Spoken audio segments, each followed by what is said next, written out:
નમસ્કાર વિદ્યાર્થી મિત્રો આજે આપણે આ વિડીયોની અંદર ધોરણ 4 વિષય ગુજરાતીની સ્વઅધ્યયન પોથીનો ભાગ પહેલો છે એમનો પાઠ પહેલો ખિસ્સામાં પહેલવાન હા। તો મિત્રો આ વર્ષે જે આપણી નવી સ્વઅધ્યયન પોથી ધોરણ 4 ગુજરાતી વિષયની એટલે કે ભાગ પહેલો છે એમાં ગુજરાતીનો પાઠ પહેલો છે એનો આ રીતનું સંપૂર્ણ સોલ્યુશન છે। મિત્રો આવા જ સોલ્યુશન મેળવવા માટે આપણી ચેનલને સબસ્ક્રાઈબ કરો અને આ વિડીયો તમારા મિત્રો સાથે શેર કરો। તો પ્રશ્ન પહેલો, આપેલ શબ્દનો અર્થ કોષ્ટકમાંથી શોધીને લખો। શર્ટ, ગજવું, સૂર્ય, વિદ્યાલય, પંખી, સરસ ને ગંદુ। તો અહીંયા ખિસ્સું છે, નિશાળ છે, આ રીતનું બુસ્કોટ છે, ખરાબ છે, સુરદ છે, પક્ષી છે, તો આ રીતનું થશે। ત્યાર પછી એમના નીચે લખવાનું છે બુસ્કોટ, સૂરજ, પક્ષી, ખરાબ, ખિસ્સું, નિશાળ, સુંદર।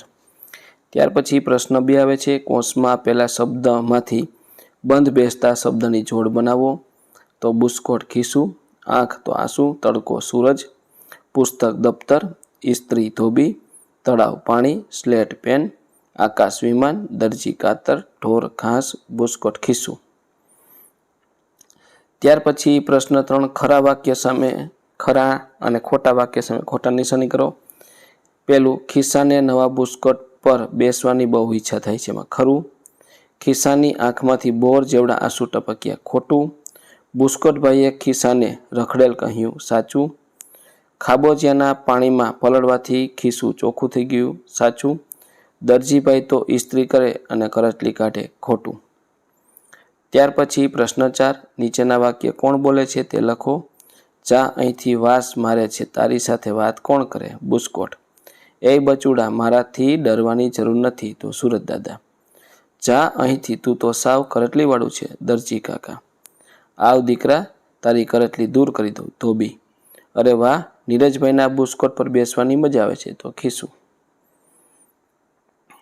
આપેલું વાક્ય વાંચો અને સમજો અને આપેલા શબ્દને આધારે વાક્યના પ્રશ્ન બનાવો। ક્યાં, તો ક્યાં વાળું વાક્ય છે। ગુરુદ્રોણ ક્યાં રહીને શિષ્યોને વિદ્યા શીખવાડતા। ત્યાર પછી શું, ગુરુદ્રોણ પોતાના શિષ્યોને રોજ સવારે શું શીખવતા, કોણ। શિષ્યોને કોણ ધનુર્વિદ્યા શીખવાડતું, કઈ રીતે। ગુરુદ્રોણ કઈ રીતે શિષ્યોને ધનુર્વિદ્યા શીખવાડતા। ગુરુદ્રોણ શિષ્યોને ક્યારે ધનુર્વિદ્યા શીખવાડતા। ત્યાર પછી છઠ્ઠું, પાત્રો દ્વારા બોલાયેલા 2 સંવાદ લખો। એમાં સુરત દાદા, એ બચુડા, મારાથી ડરવાની જરૂર નથી। અરે રે, તું મારાથી ડરે છે, શા માટે। દરજીભાઈ, હવે તો તું સરસ લાગે છે, આવ તને બુસ્કોટ પર બેસાડી દઉં। ત્યાર પછી ખિસ્સું, અરે બાપરે, આ તો ખૂબ જ ગરમ છે। અરે વાહ, નીરજભાઈના બુસ્કોટ પર બેસવાની મજા આવે છે। ધોબીભાઈ, આવ અહીં દીકરા, તારી કરટલી દૂર કરી દઉં, તું કેમ રડે છે। બુસ્કોટભાઈ, મારે તારી સાથે વાત નથી કરવી, જા અહીંથી, તારી સાથે વાત કોણ કરે। ત્યાર પછી પ્રશ્ન 7 આવે છે, પ્રશ્નના જવાબ લખો। નવા બુસ્કોટ પર જઈને ખિસ્સાને મનમાં શું થતું હતું। નવા બુસ્કોટ પર જોઈને ખિસ્સાને તેના પર બેસવાનું મન થતું હતું। ખિસ્સું ક્યારેક રાજી થાય છે, જ્યારે તે ધોવાઈને ચોખ્ખું થાય છે ત્યારે તેની કરટલી દૂર થાય છે ત્યારે, અને નીરજભાઈના બુસ્કોટ પર બેસે ત્યારે। ગંદુ ખિસ્સું સી રીતે ચોખ્ખું થઈ ગયું, તો કે ગંદા ખિસ્સાના સફરજન જેવડા આંસુથી ભરાયેલા ખાબોચિયામાં પલાળીને ખિસ્સું ચોખ્ખું થઈ ગયું। ચોથું, ખિસ્સાએ ધોબીભાઈને થેન્ક યુ શા માટે કહ્યું, કારણ કે ધોબીભાઈએ ઇસ્ત્રી કરીને તેની કરટલીઓ દૂર કરી દીધી। પાંચમું, ભીનું ખિસ્સું કઈ રીતે સુકાઈ ગયું।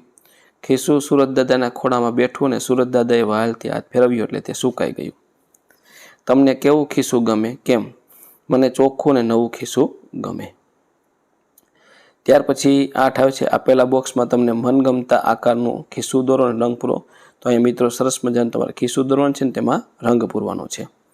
ત્યાર પછી તમારા ઘરના સભ્ય સાથે દરજીની દુકાનની મુલાકાત લઈ તમારા અનુભવ વર્ણવો। હું મારા મમ્મી સાથે દરજીની દુકાન ગયો હતો, ત્યાં મારા મમ્મીએ ડ્રેસ સીવવાનો હોવાથી દરજી કાકાએ માપપટ્ટી વડે માપ લઈને લખી લીધું। ત્યારબાદ થોડા દિવસ પછી ડ્રેસ લઈ જવા કહ્યું। અમે ગયા ત્યારે તેઓ પોતાના સંચામાં કપડાં સીવી રહ્યા હતા। ત્યારબાદ તેઓ એક કાપડનું કટિંગ પણ કરતા હતા. તો મિત્રો આ હતું આપણું ધોરણ 4 સ્વાધ્યાયન પોથીનું ગુજરાતી વિષયના પાઠ પહેલાનું સંપૂર્ણ સોલ્યુશન જોયું. મિત્રો આવા જ પહેલા ભાગના સંપૂર્ણ સોલ્યુશન મેળવવા માટે આપણી ચેનલને સબસ્ક્રાઈબ કરો અને આ વિડીયો તમારા મિત્રો સાથે શેર કરો.